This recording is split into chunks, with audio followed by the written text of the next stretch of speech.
The Biden administration did take steps to forgive large chunks of federal student debt entirely.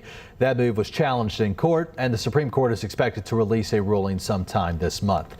Meantime, there are ways to prepare yourself for the added expense every month.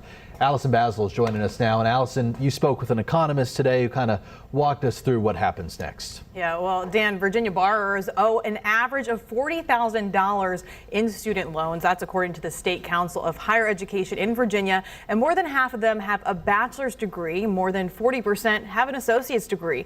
But come August, it's time for borrowers to pay up again. ODU economist Bob McNabb recommends budgeting as soon as possible. Federal loan payments paused and interest rates reduced to 0% in March of 2020. It was nice not having to pay.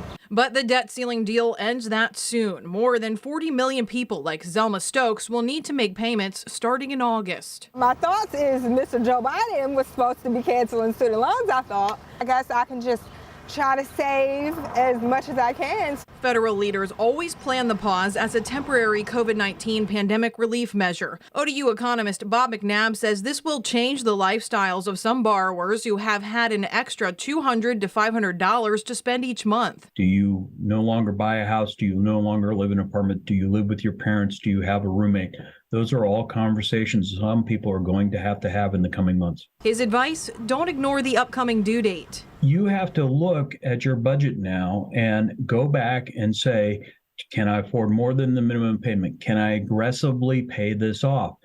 Can I look at my debt and move this up in terms of prioritizations? Federal loan provider Nelnet says people should update their contact information with their specific provider and watch for payment notices. Snowden Abid says she's worried about the looming deadline. Being able to pay electricity, water, housing, people who have kids. We're not making enough money to be able to pay all of it, including student loans.